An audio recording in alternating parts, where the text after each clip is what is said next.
Hey everyone, I'm Justin, And I'm Beau. and this is the Nothing Left to Say podcast. And today we are going to be talking about a pretty hot topic in the news and all over social media, which is GameStop and the stock market as a whole. Now, I want to lead with a disclaimer. One, we are not financial advisors. Do not take anything we say to be financial advice. I mean, I think that's a given. We're just two random dudes on the internet.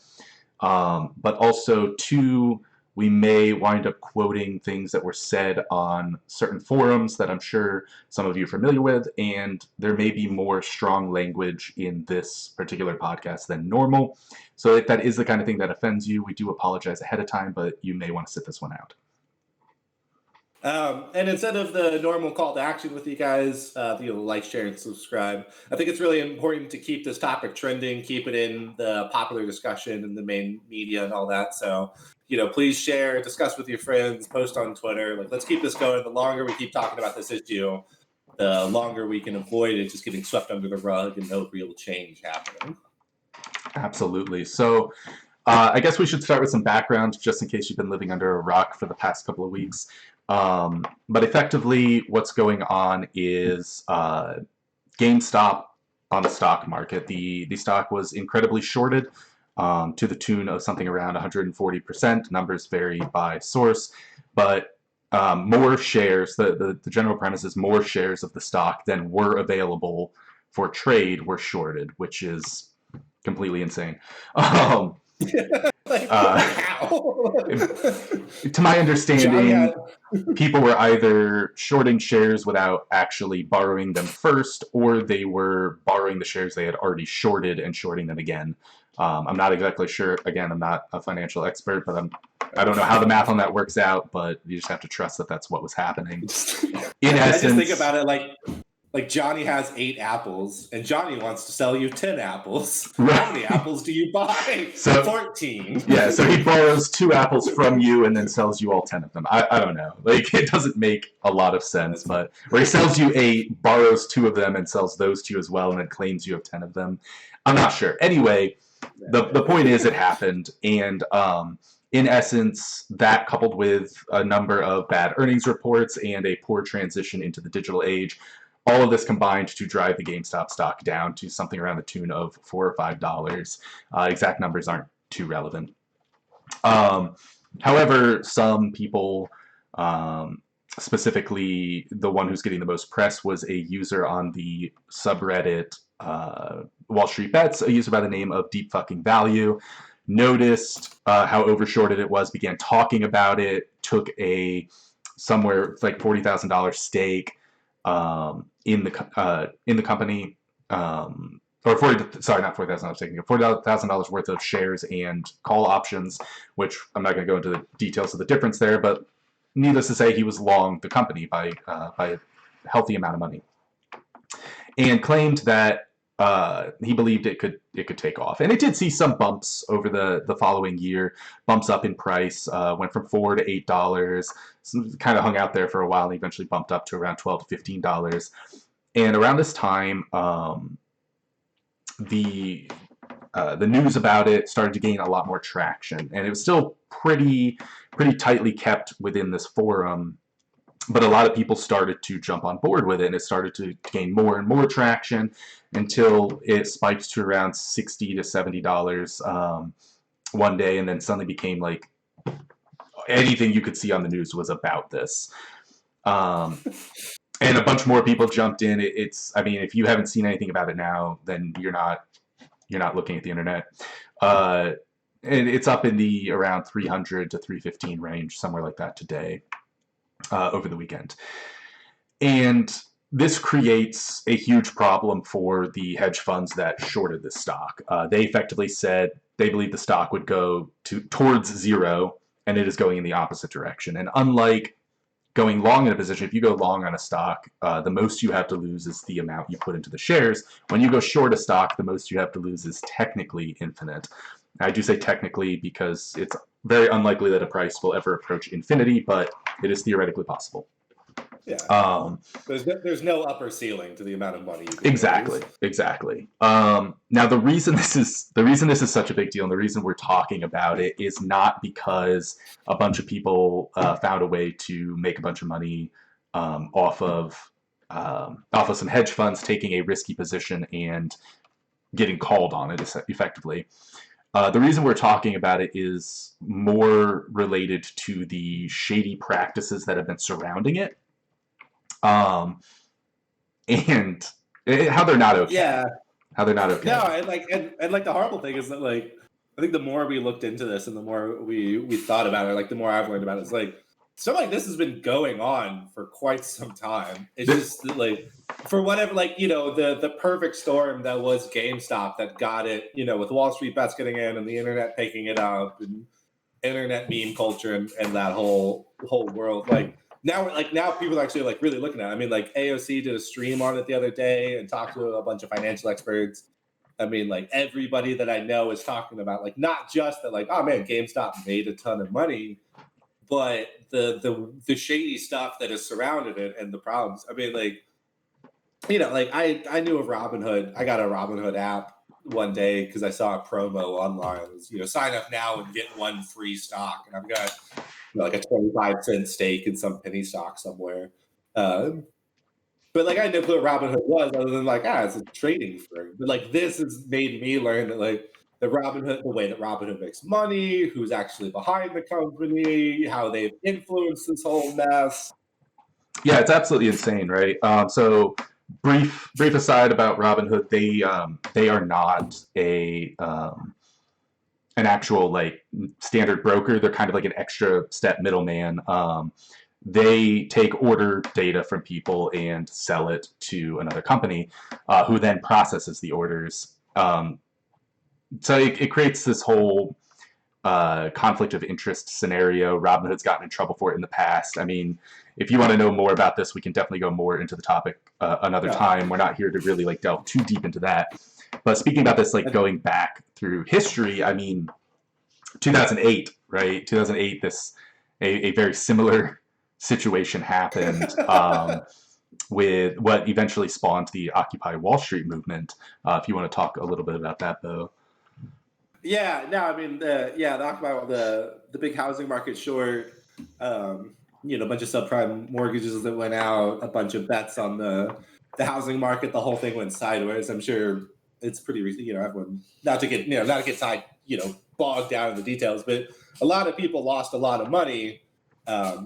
But a lot of small people lost a lot of money, and then in the resulting aftermath, a small number of people kind of wound up making a ton of money and picking up a bunch of stuff. And yeah, like then you have the Occupy Wall Street, which definitely for me was the first time I understood, like really kind of like internalized the idea of like, you know, the 10%, 90% idea that like there's this very small number of people that control a lot of money, and a lot of people that can control very much money, and that big imbalance in power between the two. And I've seen it make rounds again. I loved it when I first saw it, but I love it in a horrible way. But the Occupy Wall Street protesters and the hedge fund managers like drinking champagne on the balcony above, it's like visual metaphor for, you know, the bourgeois.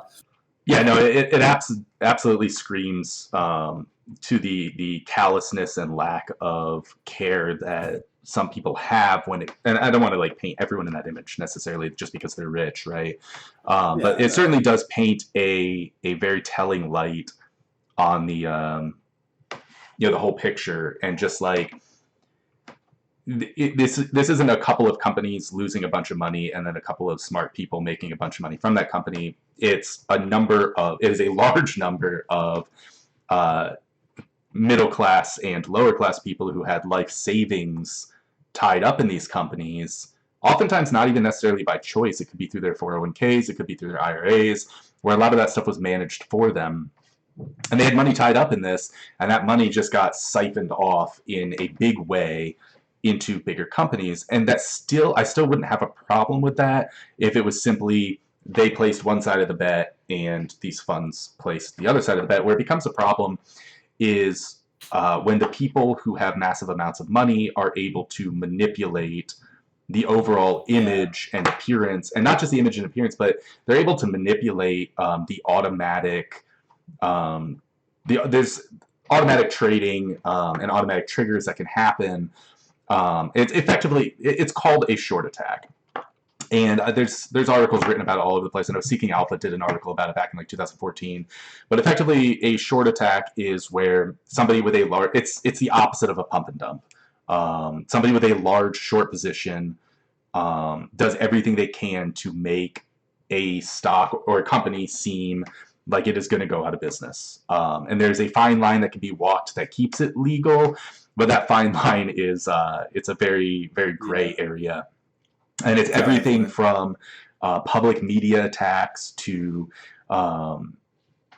spending a ton of money, even though it's an artificial loss. They can spend millions of dollars to drive the price of a stock downwards by purchasing it at lower and lower and lower prices, basically purchasing it back and forth from each other in order to paint this picture that the stock is actually dropping. And people looking at it will see a stock price going down and panic sell. It's a reasonable thing, right? If you suddenly see yourself losing tens of thousands of dollars, which to you may be a lot of money, and to me is a lot of money, right? Like if I were to suddenly see my accounts plummeting by 5-digit numbers, I would freak out. Like that'd be a lot. That would be a huge emotional toll, right? And that just triggers more sell-off and more sell-off, which actually causes the price to actually drop. And I think like that's I mean, who knows what the solution is, but like I think a problem with stocks in so many ways is like it's not, stocks are so much further beyond than like how much is the company actually worth, like how much product does it make a year, how many buildings does it own, how many people work for it, and it's transitioned to like how much does this, like, do people think the stock is worth? Right. I mean, like all the tech company stocks that like don't make any profit and don't make anything tangible but are valued super high, or or companies that have pumped out a great product for generations and are valued super low. So like it's where did this value come from? And so the kind of dangerous thing is that one company can use these attacks to start to drive a price down, and then a bunch of normal people like you and me, so you're like, oh man, I just lost $10,000 in my retirement fund. Let's dump this, and so I don't lose any more, and that just plummets it harder. So all they got to do is just tip the ball a little bit, and then let the misinformation sort of fly. Yeah, absolutely, and it gets worse. If it were that simple, then it would be, again, something that could kind of be worked around. But where it gets really nasty in this particular instance is so nothing's been, complaints have been lodged, but nothing's been like affirmed. So again, I don't want to speak too out of turn, but there are accusations that Robinhood, amongst other trading platforms or other trading access points, aided this manipulation. So specifically, I know for the past couple of days there have been issues with users on Robinhood being able to purchase shares of GameStop. For a while, the buy button was just disabled with no explanation. And then the company came out and said, oh, it's not liquidity issues. We're simply doing it to protect our users. We are stopping you from making a decision that could be bad for you. Not recommending, not saying, hey, you might want to think twice, but actively stopping them. And the question is like, where is the is that like, can they do that? I mean, like, I'm sure if you dig through the terms of service when you signed up for Robinhood, which of course everyone reads every page of. Right. 16 pages of a EULA, like. Yeah, right. Like the EULA that like nobody ever looks at. Like I'm sure there's a thing in there that says like, we can stop trading whenever we want. And then the question is like, you would think in your mind like, they're looking out for me. Like maybe there is some horrible volatile stock that they're just turning off so it doesn't get wild. Or the other question is like, where does Robinhood get their money from, and who would benefit from GameStop not being able to be bought on Robinhood? Right, and so it turns out they actually sell the majority of their orders to what was it, Citadel? Yeah, that sounds right. Which is coincidentally a hedge, also tied to a hedge fund by the same name that that bailed out one of the largest short positions against GameStop to basically taking on that short position themselves. And I mean, not to stick too hard on this topic, but it's not just that Robinhood said, "Hey, we're going to halt trading on this one stock in order to protect you from yourselves." But let's count up all of the things they did. So they turned off the buy button. Later, they capped the amount of shares that you could buy, first to 5, then to 2, and then to 1. So you could only buy shares if you didn't have a stake in it at all, meaning people who believed in the company already and were already purchasing shares could not purchase more shares. So the only people that they could get on board, it would effectively be like going to your grandma and saying, "Grandma, buy 1 share, please, because I can't buy any," right? My hands are only so diamond. I need your right. And then worse, even if they're going to turn off buying, right, they should, legally, they should have to turn off selling too, right? If it's too volatile and we're not going to let you buy the stock, then how is it not too volatile and we're not going to let you sell the stock? The very definition of volatility is that the stock could skyrocket or drop by an equal percentage, right? Yeah. But they enabled selling. They left selling enabled. And then the cherry on top of it all is without warning anyone that it was going to happen, I should say. Again, maybe in the end user license agreement or privacy agreements, whatever, the original contract, maybe this was allowed. I don't know. Sure. I don't use Robinhood myself, but they were selling people's shares for them. And worse, not selling them at the high price, right? They waited until the short attack drove the price down and sold it actually at the day's low, based on a couple of screenshots I had seen of it. They were selling it in the range of the $100 to $150 range, somewhere in there, as opposed to the high for that day, which is at $500.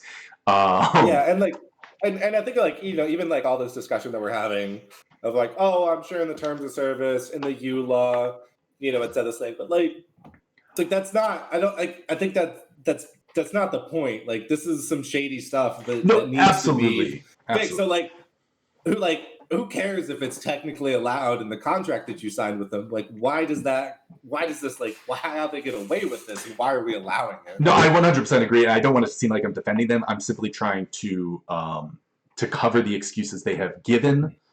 Yeah, I don't agree with it at all. I think it's complete bullshit. But I simply want to share. Yeah, this is the stance that they are taking, right? They said, "Oh, we're doing it to protect you," and then the next day they're like, "Okay, maybe we had some liquidity issues." But there's all of this other accusation that like Citadel is refusing to process their orders, and therefore, Robinhood's hands are tied. There's other companies. It's not just Robinhood. There are other companies that are like, "Hey, our clearinghouses," which are the people that actually move these shares back and forth, our clearinghouses are refusing to process our orders, or refusing to process more than a couple of orders per person if they are not sell orders, right? That is the problem with the entire setup. No, absolutely. And I think, obviously not the social circle that I run in, but I can imagine that every single mover and shaker that's been a part of these decisions is they've had lunch with each other at some point. They've been to the guy's son's 15th birthday, or oh yeah, I saw you at the Goldman Sachs dinner Christmas party last year. They all know each other. That's the wild thing. There's such this crazy. It's we're not even playing the same sport, let alone the same league. Right. It's just access to resources, and not to say I think it's I'm not saying capital. If you have $1 million to trade with, and I got $10 to trade with, that's fine in of itself. But that what that $1 million gives you access to. I mean, monthly subscriptions to data services that give you trends and tracking on stuff. Direct lines to guys at Citadel that you're like, "Hey, I really want to buy in on this," and they're like, "Oh yeah, let me just punch that through the system." Yeah, right. You. Take TD Ameritrade, right? TD Ameritrade didn't go as far as Robinhood to completely disable buying and selling of shares, but they did make it to where you couldn't take certain positions via options unless you did it over the phone. And they even went so far as to disclaim, oh, we're going to be extremely busy compared to normal, so good luck getting your call through. Which is really a friendly way of saying, like, if you don't have a a multi-million-dollar account with us, we're probably not going to pick up the phone. Yeah. Not to call out like TD Ameritrade specifically or anything, because they have been one of the less shady ones that I've seen, but it does exist. And I think like there's stuff like this. Like I remember, I've got an account with Chase. I remember with the personal protection, the small business loans that came out during COVID. This idea that like you could put it in for a loan, and then the government would give you a certain amount of money, and that would cover as long as you spent that money paying your employees to keep them on staff. Like the PPP loan. Yeah. Oh God, that was such a mess. It was a huge mess. No, I mean, another case study of how the system can be worked by people that have money. But I remember with Chase, there was a bunch of paperwork. So, like, the government at the time was a mess. And so there, like, really wasn't, like, a centralized form or documentation or, like, application process. And so it was passed down to the banks to, like, for them to come up with their own systems for how do you apply for the PPPs. And Chase basically did it where the only way that your loan was really going to go through was if you had an account big enough with Chase to have like a phone number that you could call. Like if you had enough money with Chase, you had a way to access the high enough management to like get this loan pushed through. But if you were if you had a personal manager, 3 employees and a $10,000 in savings with them, you were hosed. Yeah. And not to get too far off into the weeds, but I think the PPP loan and a number of other things, they really do speak volumes to how flawed, and I would say go so far as to say absolutely incorrect, the concept of trickle down economics is. This idea that like they took a whole bunch of money, and even the idea behind it, right? The premise, which was kind of sound, but like even if it hadn't been executed incredibly poorly. But the premise was to inject a ton of money into these businesses so they could pay their employees, so their employees could continue to spend money in the economy. But trickle-down economics doesn't work. It's been proven time and time again. Every time something like this happens, it doesn't work. But if you give the money to people who need it, and I don't mean businesses, I mean people who can't, the people who would lose their jobs and couldn't afford to put food on their table, if you give them that money, it's not like you're going to give them that money and they're going to go and bury it in their backyard or light it on fire or something. They're going to spend it. And where are they going to spend it? They're going to spend it on the businesses that would otherwise be suffering and now are no longer suffering and can thus continue to pay their employees. Trickles up, right? Anyway. Absolutely. And kind of how I think market and production works, right? Like, people make products which have value, and then that value moves up. No, I mean, like if you gave $20 to Jeff Bezos or Elon or Bill Gates or pick your billionaire du jour, like maybe they would take it, or like if they had to walk across the room to pick it up, like that's $20. But like I bet you the guy that like just got evicted from his apartment, if you give him $20, like that's gonna get spent on dinner tonight, or exactly. A couple gallons of gas to put in his car to get to work the next day. Exactly. And that money, again, would eventually find its way up the system, because anywhere you spend money, they are also spending money. If you buy a product from someone, they had to get that product from somewhere. That product had to be manufactured, which has to spend money for those parts to manufacture it in the first place, and so on and so forth up the line, right? Like... No, and again, to avoid the derail, but like a parallel discussion is like increasing minimum wage, right? If you pay workers more, they're going to have more money to spend, and that money is going to go back into other businesses who have the ability to pay their workers more, and so on and so forth. I mean, yeah, exactly. Yeah, I mean, like I think it's a fun and horrifying thought experiment, but like sit down with someone and be like, okay, so you have $100 million or $1 billion, like tell me how you spend every last penny of it. And like you get to a point where you just kind of run out of ideas. Right. Like at some point, you're either buying redundancies for the sake of buying redundancies, or you are just being like, yeah, I bought all my necessities and the rest is being invested to make even more money so my scorecard can go up. Right. Which again, I'm not against people making money. I don't want it to come across that way, right? Like To some extent, I 100% support the idea of capitalism. I just think that the way capitalism is executed is incredibly flawed. I agree. I think there always needs to be a system of rewarding innovation, like rewarding people who come up with good ideas and processing, like making new products or innovating or pushing the world forward. I think like all I'm saying is that like we have so much excess at such high levels that I think we can just kind of raise the safety net on the bottom Absolutely. a little bit. Absolutely. And I think doing that helps people push forward. But back to GameStop, not to bring it back on track. I think talking about like you talking about a bunch more, and if it isn't evident to our audience, Justin is way more financially savvy than I am. But I think it's interesting. A lot of the stuff, like you talk about the influences that Citadel has, that these different TD Ameritrade has, but the way that they use media, absolutely, CNBC, to push these ideas, which like I understand. It's a hard place for the media, right? Like if you're Fox Business and you need to put your show on, the people that you're going to bring on to talk are going to be financial, like economists or people that work in the finance industry. The advertisers, TD Ameritrade and Charles Schwab are going to pay you for advertising slots in between your functions. So like the nature of the discourse that you're going to have on your network is going to be run by the people that maybe want the short to not bankrupt hedge fund manager. Right. And like all politics aside, right? We understand that there's certain news stations lean one way, left or right on the political spectrum. But this isn't, even about politics. This spans the breadth of that, and it's classism, pure and simple, right? Yeah, absolutely. No, I mean, like I think I would. I'm not, poll by any means, but like I think there would be a common consensus across America that there are people who have a lot of power and money and influence, and there are like a small number of people that have a lot of power and money and influence, and a large number of people that don't, and this creates this huge power imbalance.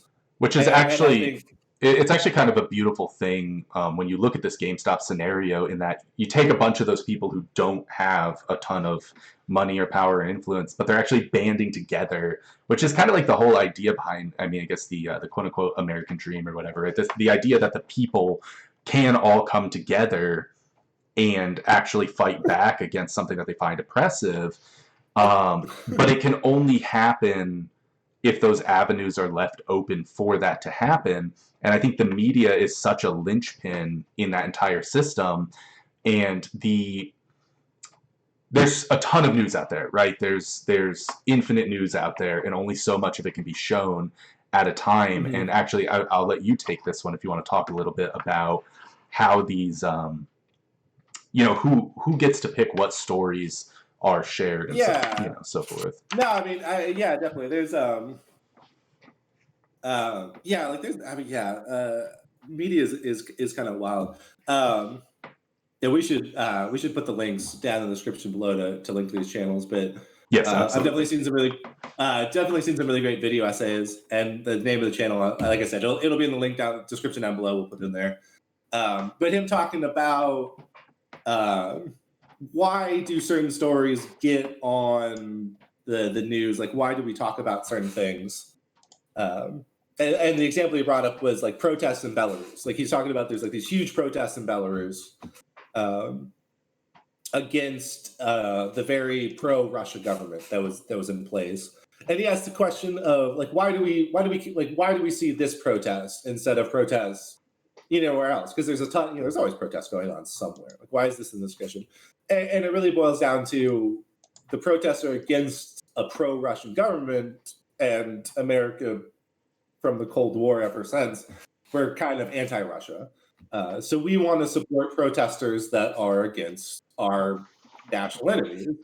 And so that's why the story gets put into place, because the news networks will use state funds, not state funds, but like they'll bring on people from the State Department or different correspondents, and it's a lot of money, and there's a lot of filters, and there's a lot of issues. But is this idea that, and it's back to the power that people have with a lot of control. Like if you have the money to influence news networks, if you have the money to put advertisers and pay for correspondents to talk on them, they're probably going to start talking about the things that you're interested in, which may not be the things that interest everybody. Which I think it's right. Wall Street Bets is this, almost meme culture like subreddit, but it became a great source of information for a bunch of people, including myself, to learn about what was going on because it was user submitted and user upvoted.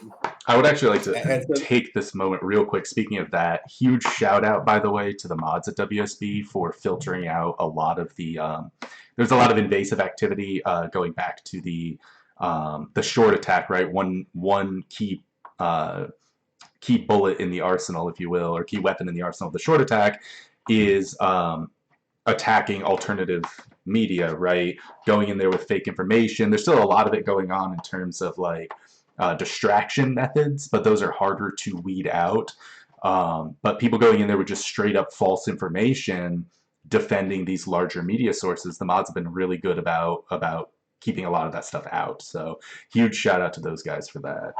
Yeah, and I think that's fantastic on them. And I think like Reddit. I mean, I cruise Reddit fairly regularly. I think there's kind of a culture in Reddit of like, Reddit is by the internet for the internet, and so there's like, I'm sure as a moderator, I don't know the tricks, but I'm sure there's tricks that you can kind of track down an account and be like, how new are they? Like, what kind of posts? Like, what are they talking about? Like, have they been on Reddit for a couple of years, or were they made a week ago, right? As GameStop and all this stuff is breaking. But no, and yeah, definitely shout out to them for keeping it, not letting that misinformation spread amongst their own own subreddit. And then like, I mean, funny stuff too. Like I saw a billboard in New York, someone bought that it was like GME going to the moon and then like rocket emojis on the bottom. So I love this. The stuff that people are doing with the money that they're getting out of the stocks. They're holding on to some of them to keep the price up to try and, outlive the short. Yeah, I mean, they're the money in great ways. Yeah, they're absolutely trying to. There's some amount of like attack back, if you will, in terms of like they can't go out and buy out a news network and get the news network to spin the information the way they want to spin it. So they go out and they pay a couple $100 to get a billboard spot for a week. And it's been happening. I know it's in Oklahoma and like Utah and some other places. There's more billboards popping up. But even better than that is the idea that they're trying to spread this idea that it's not just about the money, right? They're not. Yeah, some people became millionaires overnight, but they're not just in there to make millions, right? They're in there to prove a point, and the point is that the lower echelons, if you will, are being attacked, and a lot of them are taking either some of the money or all of the money that they have made off of this, and they're donating it to good causes. Right, there was I know there was a couple of guys who went out and bought a bunch of game systems, specifically from GameStop, probably for the memes. They went out and bought these game systems and they went and donated them to a children's hospital. Right, you see all kinds of proof posts of people donating to like St. Jude's, or I know somebody said they were going to spend a bunch of money to go buy like coffee and stuff for a bunch of police, who fight on the front lines, whatever. I don't know all the posts, but. Yeah. I think it's great, this idea that they're like, look, we're not just this ugly side, because there is an ugly image being painted, right? And it's this idea that, well, okay, you guys are just out for the money too, right? And they're trying their damnedest to prove that that's not what they're out there for. I mean, a lot of the people who are in this movement have a single share of GameStop, right? Largely because fractional shares, that's another part of the kind of mess that happened is fractional shares either got obliterated or forced to sell in order to create whole shares. But a lot of people out there, they're holding a single GameStop share, 2 GameStop shares, right? Like they're like, hey, this is all I can put into this, but they believe in the cause enough, right? They believe in this idea that the system is corrupt and they want to do something about it. And it's not that different really when you think about it in terms of people going out voting, right? The idea that every vote matters. In this case, they're voting with their money, right? Yeah, no, and I think I like that idea of this collectivism. That like there's an issue that people care about, and they're getting together. But even for the money, I mean, like I think you can try to attack, like a normal person, everyday standard salary, 9 to 5 kind of guy for being it and for the quote money, but like the amount of money that guy's going to see can be pretty substantial to change their quality of life, or compared to Citadel getting a couple extra $1 million, kind of whatever. So like, Yeah. I don't think I have too much of an issue of normal people being in for it for the money, and also trying to make a social point. Yeah, I mean, yeah, a bunch of these guys out there. And I say these guys, really, I'm included. I full disclaimer, I do have GameStop shares. But like, it is life-changing amounts of money for most of us, right? It is absolutely life-changing amounts of money. Even that may be a couple $1,000, right? That may be, for some people, maybe it's more than that. Maybe it's a couple 100,000 or whatever, depending on how big of a stake they had and how early they got in. But like, if you walked up to me and told me that I didn't have to pay the next 2 months' rent and asked if that would like affect my quality of life, absolutely it would, right? It would, Yeah, no, I absolutely. totally like. No, I mean, like like being able to pay the next couple months rent, or fix your car, or Yeah. all kinds of stuff. No, that's So definitely a big one. yeah, no, I mean, like just little stuff like that. Yeah, so not to rant too terribly long. Yeah. We could literally talk this to death. And key point, I think it should be talked to death. I think we need to continue talking about this. I think people collectively need to continue talking about this. Absolutely. To the point that there's nothing left to say and more, because the sooner we stop talking about it, the sooner this gets swept under the proverbial rug. But I would like to branch out a little bit and talk maybe more about larger systemic problems and what we could possibly. I don't know that we're necessarily going to come up with like life-changing ideas about what we could change, but maybe some things that do need to be changed, even if we can't present the solutions now. Absolutely. I think, and I think a driving force to a lot of that change is a collective voice. Like, just, and the internet's great for stuff like that, but just people talking about these issues. I mean, like us talking about it here, you talking about it with your family. I mean, like when you call them up, like ask your grandmother about stuff like that. And like the more that we talk about it, like the more that we can kind of connect the dots between, instead of just individual problems, look more at a systemic issue, and then recognize that, and then we can start to figure out solutions. So I guess, like none of us are legislation experts by anything, but like I guess if you could, big broad brushstrokes, if you could add legislation or change in regulations to these markets, like what do you think would do the most help, like the most good? I think from the stock market point of view, I think actually leveling the playing field in terms of resources, visibility is a big one, right? A lot of these companies are able to trade in private markets that the public doesn't get to see what's going on until much, much later, and that information tends to be obscured and hidden at best, or worse, they have to pay for it.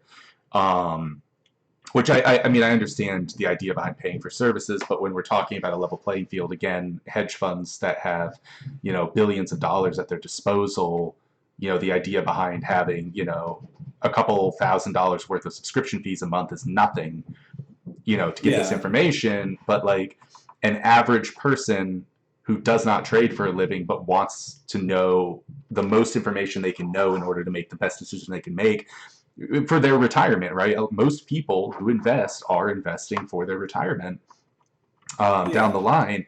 They can't afford, or even if they could afford it, it's hard for them to justify spending this amount of money on subscription prices, right?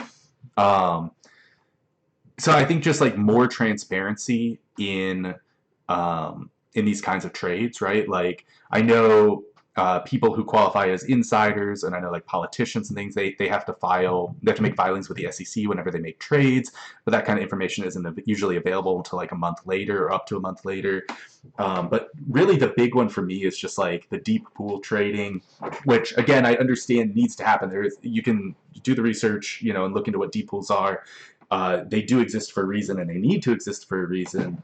But at the same time, there's not a lot of, there's too much conflict of interest, I feel like, and not a lot of good reason for keeping those pools private or keeping them obscured for as long as they are obscured. I would agree with you. I think the big broad brushstrokes is that, like, for legislation, for regulatory change, there needs to be even playing field. Like me trading penny stocks versus Goldman Sachs trading $1 billion in stocks. Like the process needs to be the same, and there needs to be transparency. So like the access to the trading, the access to the information, at least a minimum standard should be raised. If you want to pay extra for the premium service, by all means, I think that's fine. But there shouldn't be stuff that I can't use as a day trader planning for my retirement that a Wall Street hedge fund manager can use. Right. At least at the base level. Right. But yeah, no, I think with that we would. Well, I would say. Okay, sorry, not to like. No. What you got? What last I'm not saying like it's the information, specifically freedom of information, right? Not necessarily that we don't have the same tools, because we're not going to have the same tools. They have more money, right? They have high frequency trading algorithms and a whole arsenal of mathematicians and computer scientists, right? I'm not saying that we need to have access to that as well. That's an edge they're going to have for having more money. It's the lack of information, right? And the obscurity there. I would agree. I would clarify what I said. I agree with you. I think the clear information needs to be widely accessible. Tools, algorithms, trading software, people with doctorates in applied mathematics. That's not going to be, I'm not demanding that be equal amongst all people, but at least the visibility and the information between everybody. I think there should also be some discussion, again, towards legislation, which I'm not a legislator, but the idea that a trading platform can suddenly change their rules in the middle of a high volatility issue such as this, right? Like, it's like you're out on the field playing baseball and somebody walks out and suddenly is like, yeah, you can only hop on one leg, right? Like, or right. Like they literally like bottom of the ninth, hey, by the way, this is no longer allowed. For you guys, of course, the other team can still do whatever they want, but like that kind of thing needs to be addressed. Definitely, absolutely needs to be addressed. But even deeper than that, like before we wrap this up, and we don't have too much time left, but maybe talking about like a little further into the system about like incentive towards where we're allocating our intelligence resources, right? You get these brilliant up and coming computer scientists and mathematicians and physicists and what have you. And this doesn't have to just apply to science in relation to the market, but it's really almost in any field, right? There's less incentive, unless they happen to already be personally morally bound to take that path. There is no monetary incentive for this intelligence to do things to benefit society, right? If I were to go get, spend, 6 to 8 years getting a series of degrees, what is my, again, beyond my own personal morals, what is my incentive to use those degrees to combat climate change or, to help try and solve some big problem that society currently has, as opposed to instead selling those services to a big company to make them more money right now, right? Yeah, I know. I think a big, kind of like a big thing clearly popping up is just like allocation of resources. Like there's the bang for the buck can be put so much better in different places, right? Like, and it's hard if you're a graduate student and the question is like, do I want to eat cup noodle and figure out how to fix this problem, or do I want to drive around in a Porsche and work for a hedge fund manager? Yeah, absolutely. And so I don't know I don't know what that would look like, but I think at a minimum, I mean, we obviously have to look at monetary incentives, but like maybe the consideration of some kind of pay for work, or like if the government wants to get people to work on problems, maybe pay for their schooling ahead of time in exchange for X number of years of service or something along those lines. I mean, I don't know, right? There's so many different approaches, and there's pros and cons to every one of those approaches, and really digging too deep into that is kind of outside the scope of what we wanted to talk about today. But if you have ideas about that kind of thing, if you have an opinion about that kind of thing, please comment on it down below. And more than just that, talk about it. Keep talking about it, right?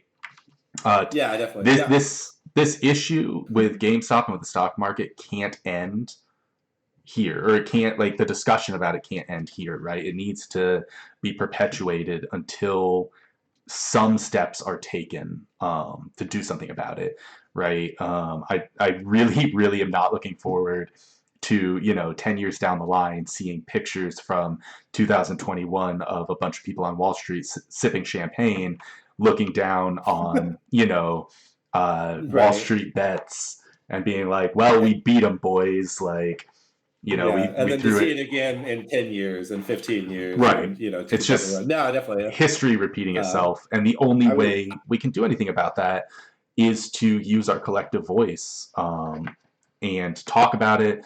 If you do have ideas, if you are a smarter guy than me, which is not a very high bar, and you do have some idea about how to how to approach this, how to change this, reach out to your senators, right? Reach out to the lawmakers, the people who can do anything about it, and tell them, you know. oh, yeah. No, it's always like so cheesy. I mean, like, I don't know how many like political advocacy discussions I've seen, but yeah, no, absolutely. Like, write a letter or call your senator and representatives. It seems like it's nothing, but it actually, if they get enough calls, right, then they start to notice the Yeah, pressure it's all about that's being put volume. upon them. Yeah, it's all about Yeah, volume. seriously. They need to hear collective voices. They need to hear. It's got to have strong arguments. I mean, don't call them up and be like, GameStop could go up, but like, yeah, Yeah, right. something's got to be done. It's clearly an issue, or it wouldn't have this much media attention, right? Um, Yeah, no, I think fundamentally we can look at it and be like, something is wrong, and something needs to change to fix it. Like, yeah, the system's not quite working right. yeah. Now, at this point, I would say we are going in circles, and thus Yeah, there's nothing left to say. So, thanks for I would joining agree us. with you. I'm Justin. This is my co-host Beau, and we'll catch you guys next time.